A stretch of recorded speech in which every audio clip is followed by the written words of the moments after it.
Fired up to welcome Danny Kanell on to the program. Danny's one of the foremost college football experts in the country. I always enjoy Danny. I've said this to you before. I love how you will go at the SEC crowd and just poke them. I love it, and I know they probably drive you crazy on social media, but it's good stuff. How are you? Thanks for joining us, man. What is up, fellas? What's going on? I mean, I'm a little bit down listening to Misery Monday and like all the stuff. I mean, I get it, but I'm like, man, it is a holiday. Like a lot of people don't have to work today, so I'm doing all right. But it's good to catch up with you guys. Well, it's funny, dude, because I wanted to have you on today to talk some Jayden Daniels, and you played quarterback at the highest levels, and I think you give us some really good insight. But we have those Misery Monday sounders for days after a burgundy and gold loss. But today at 4-2 and losing to the Ravens in Baltimore, really where you showed that you can compete on that level, doesn't feel very miserable. What is your take on kind of Washington's season so far? Oh my God, I totally agree with you guys. And I am not a believer, and I'm sure BMitch isn't as well. I'm not a believer in moral victories, right? A loss is still a loss. But there were a lot of I think some people had questions about the Commanders and about just how good this team was. And, was it for real? They are legit. I mean, they're the best team in the NFC East, so they're probably going to win the division. You got Jayden Daniels, who's at this point, it's going to be a really interesting race because Caleb Williams had a nice day yesterday. But, I mean, going into the weekend, he was the favorite for the Rookie of the Year, and he probably still ends up winning it. And the conversations about him pushing for MVP weren't that outrageous. I think it was probably a long shot. But then for him to go toe-to-toe with the Ravens and with Lamar Jackson, and really like what impresses me, it's not any statistic, it's not any singular play, it's his poise and his composure. Because he just looks like he belongs. He looks like he's already played 60 games, not 6. And that is rare. He hasn't really had that game, which I'm sure it'll happen at some point. But like usually there's a game where it's like, oh, that's a rookie, and like you see that and you see a little bit overwhelmed. He hasn't looked overwhelmed once. And I hear outstanding things about his work ethic, about his mentality, about he came in there. And I love some of the stuff of hearing about him going on the defensive side of the ball when they were in training camp and asking guys like Bobby Wagner, hey, what can I do to get better? Like, I've loved everything I've heard about him.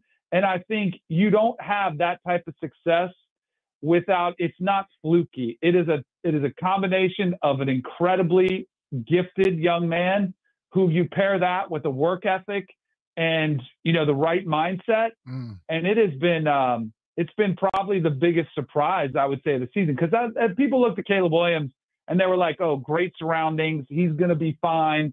But I think Jayden Daniels, there were some still question marks, and I think he's silenced any critic that he's had without question. I think when you look at Jayden, he's elevated the guys around him and even he makes the defense play a little better every once in a while.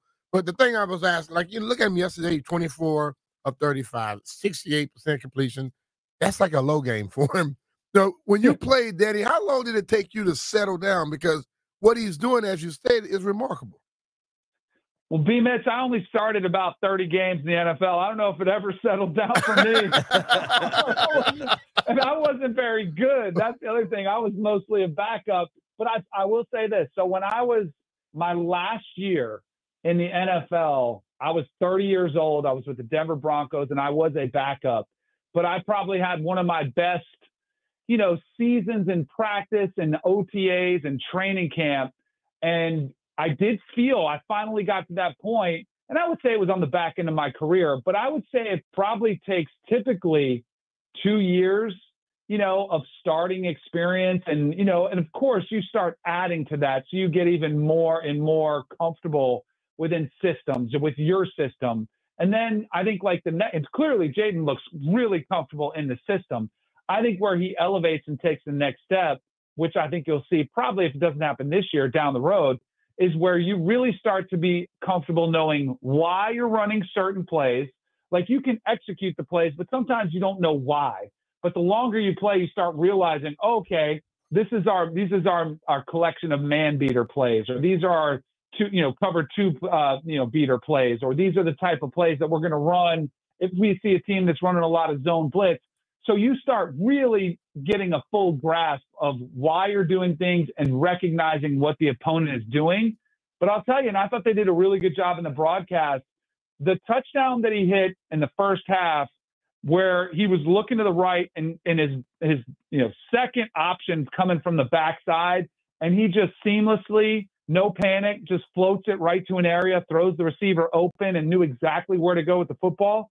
Those are the types of throws you don't see guys make until they played 2 or 3 years. And for him to be making throws like that after 6 games is why I think he's really special. It's really been impressive. And like you mentioned, there haven't been those rookie moments. I watched Sunday Night Football last night, and that interception Daniel Jones threw, that's a rookie moment. That's just such a mental mistake. Mm-hmm. And he's in his 6th year. And Danny, are you surprised or encouraged at just the way Jayden takes care of the football? Oh, it's an outstanding. I mean, I feel like I'm just raving about him, but he deserves all the praise that he's getting. And I don't get me started on Daniel Jones. That's a whole nother story. Because unfortunately, you see some guys who make the same mistakes over and over. Like, how can you not understand? But even yesterday, where I thought the Ravens had a pretty good game plan, where they were going to contain Jayden's rushing ability. And that, of course, I think you're playing Washington and you're playing quarterback. Lamar had to deal with this too. They're going to try to take away your legs. Like, they want to see you win from the pocket, because that is sort of the differentiator. And sometimes your legs can bail you out of either bad protection, a bad play call, or you're not sure where to go with the football. Well, I'll just extend the play. I'll make a play. And a lot of guys get away with that when they're young, and so they take it away from you. And I thought the Ravens did a pretty good job containing and keeping Jayden Daniels from killing them with the big rush play or the big play where he's getting outside the pocket. And what did he do? He still executed the system from within the pocket. Yeah. And that, to me, is ahead of his years in knowledge, and just ability to do that shows me a quarterback who has already matured beyond what anybody would have anticipated. And I do think some of that, I think Cliff Kingsbury clearly deserves a ton of credit for, and that was one of the hires that I was really excited about, because I watched Cliff and what he did with Kyler Murray out in Arizona, similar skill set. But the one thing that I thought Kyler Murray held him back was himself. Like, Kyler, and you guys, I'm sure, talked about his contract and where they had this film study. And I think it's taken a while for Kyler to learn how to be a pro, which is kind of normal. It took me a long time to learn what it takes to be a pro. It's amazing that these players like Jayden Daniels come in and they understand what it takes to be an NFL franchise quarterback, as far as film study, getting in first, leaving last, being the guy that stands up, takes the criticism, all those things that go into it. He's already handling it like a seasoned veteran. I think you also, like, he gets known as this running quarterback, but he's a guy who much rather be in the pocket that happens to be able to run.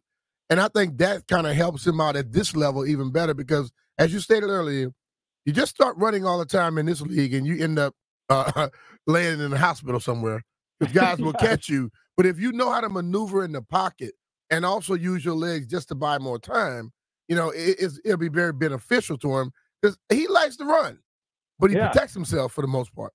Yes. And I think what we're seeing, and why you're really seeing, the true pocket passers are just becoming extinct, right? Like a Drew Brees or a Peyton Manning or even a Tom Brady, is because offenses and offensive coordinators and franchises even are realizing what a weapon it is to have a quarterback who can run those RPOs, who can, look at the Bills. They run Josh Allen, a lot of called quarterback runs. And I think for historically, people would have been, or franchises would have been terrified, like, oh my gosh, what if your quarterback gets hurt? I think teams are less worried about that now, of getting your guy hurt, and realizing, one, they're taking care of quarterbacks. They can't hit them hardly anymore anyway, so there's not as much risk as there used to be. And then two, the advantage that it is as a play caller to have that weapon where once you sprinkle it in there and they have to respect it, it opens up so many things in the run game. It opens up passing windows off the play action pass. It really kind of has been this like key that has unlocked a lot of NFL offenses, so much so where teams are looking for, quarterbacks that are really athletic and that can run and make plays with their legs. And then if you get a bonus where you get a guy paired like that, and then you compare him with the ability to throw from the pocket like Jayden, or like Josh Allen, or like even Burrow. I mean, Burrow had a nice rushing touchdown last night. Like, it's becoming a prerequisite for you to be able to run the football, but then you got to be able to win from the pocket too, which Jayden has showcased that ability as well. Yeah, it's been remarkable watching kind of just the evolution of quarterback play in general. But what Jayden does as a pocket passer, and to your earlier point about what it then creates when you can supplement that with his legs, the sky, you don't want to say too much praise, but the sky really does seem like the limit. We are talking with Danny Kanell, national champion quarterback at Florida State, 6 years in the NFL. You can follow him at Danny Kanell, Kanell. I'd be crazy to not at least get some college football in here.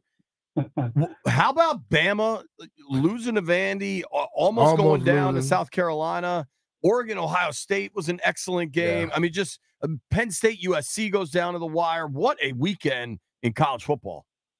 Thank you. I thought you might have been asking me about the Terps maybe, and I was like, uh-oh, where's this conversation going to go? But I'm good. I kept that one to myself. Hey, Daddy, he's not asking questions about the Terps today. Listen, I love my Turtles. I love Coach Locks. You lose Leah, you got a transition year. Yes, exactly. You're right. It's a transition year. I thought this weekend was maybe the best college football weekend I've seen in a decade and maybe 20 years, because sometimes you get all these top 25 matchups and we hype them up so much. They just don't ever live up to the hype. Man, every single game this week was incredible. The Oregon, Ohio State, a couple national championship contenders coming down to the absolute last second of the game. You had Penn State traveling across the country, having a unbelievable finish with USC. So you have these brands, traditional brands going against each other. Penn State gets a big win. LSU, Ole Miss in overtime. A couple teams keeping their playoff hopes alive. It has been awesome. I think the one lesson I've taken away from college football this year, there is more parity than ever before. And I know the reason why, and some people don't want to say it. It's because forever the teams at the top, and a lot of them did happen to reside in one conference that plays in the southeastern portion of our country, they were able to collect all the talent because they had bagmen, or they had cars, or they had whatever it was that they could give them under the table. And everybody turned a blind eye, and so they were able to collect all this talent. With NIL and with the transfer portal, it gives teams like Vanderbilt a shot. Like, they were able to go get and buy a quarterback like Diego Pavia from New Mexico State, who gives them a chance. And they weren't able to do that before. And you're seeing some of the talent, like guys that maybe would sit at, Georgia, Ohio State, Alabama, some of the blue bloods, they might sit and they can get some money. Now they can go somewhere else and get to play and get money. So you're starting to see the talent spread out, which is awesome, because parity is here. I think it's great for the sport, and it makes for Saturdays like we just saw. I think like all the coaches are like, it's going to mess up college football. Look like it's making it better than me. Exactly. He's 100% spot That's on. Those coaches that wanted to have all the control. That's why some of them left the game early. Yep. And the NCAA wanted to keep all the money. Yeah. That's now it's starting to get spread out. It's made for an awesome product. I've enjoyed it. I think Texas might be that dude, though. I mean, I watch a ton of college football. Saturdays are my favorite because Sundays are a work day, right? And, Oregon looked good in this game against Ohio State. Penn State's looked pretty good. I think a little spotty. Miami's been pretty damn lucky to get through everything unscathed. Texas, just to go up to Michigan and do that, then to beat Oklahoma like that at a neutral field. What do you think of the Horns? They're my number one team. I agree with you. We're about to find out, because they got Georgia coming to town. Like, that to me is going to be one of the games of the absolute year. Texas is just a field goal favorite, 3.5 points. I wouldn't sleep on Georgia. I know they've been playing. They lost against Bama there in Tuscaloosa in a game that was wild. This will be Texas's biggest challenge yet. I think Texas will win, but see, here again, this is where I think our mindsets have to change. I don't think anybody's unbeatable. Like, we used to see teams like Bama in their heyday, or, a Clemson when they had things rolling, where they would just be 2 touchdown favorites in almost every game. We're starting to see teams that are evenly matched, and I think this is one where we'll really find out. And most likely, if you said who's a team you would absolutely drop your money on to make the college football playoff, it would be Texas, and I wouldn't hesitate. But I do think we're about to find out what they're really made of with Georgia coming to town. I agree. I mean, Georgia's so loaded up and down that roster. Danny, last one for me.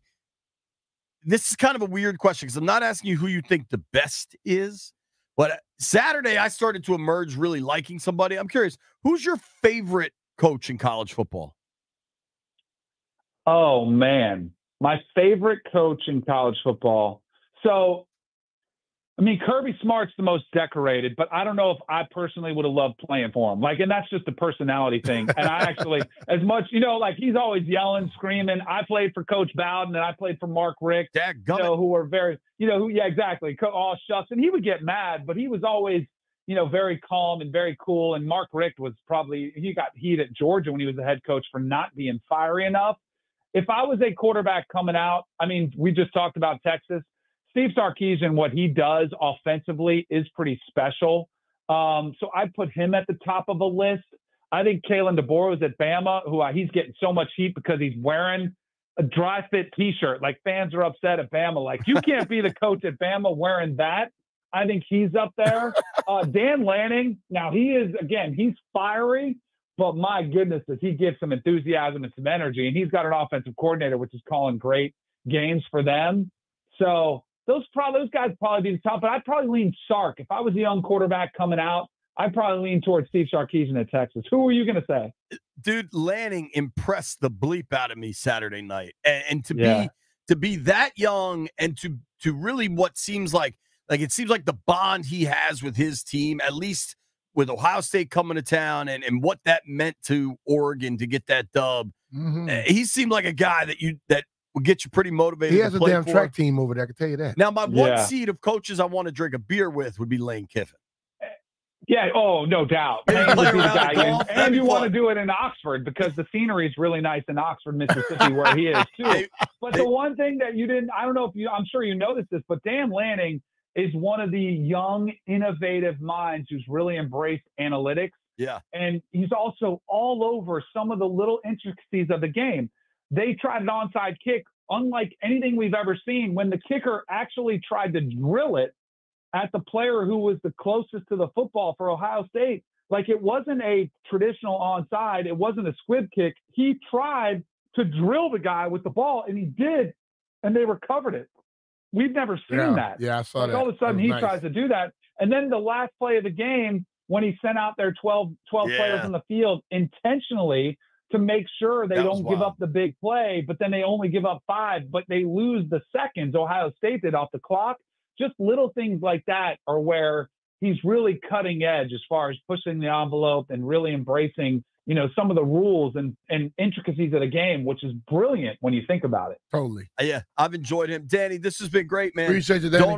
Don't let Jordan boss you around too much. I know. She runs a tight ship on the pregame show we run, so I got to make sure she loosens up a little bit. We did the pregame with her for a couple of years. Yeah. She was in charge, dude. You did what you were told. No doubt about it. I'll tell her you guys said hello. We'll have to do it again soon. Awesome, man. Thanks so much, buddy. Danny. Appreciate your time, man. See you guys.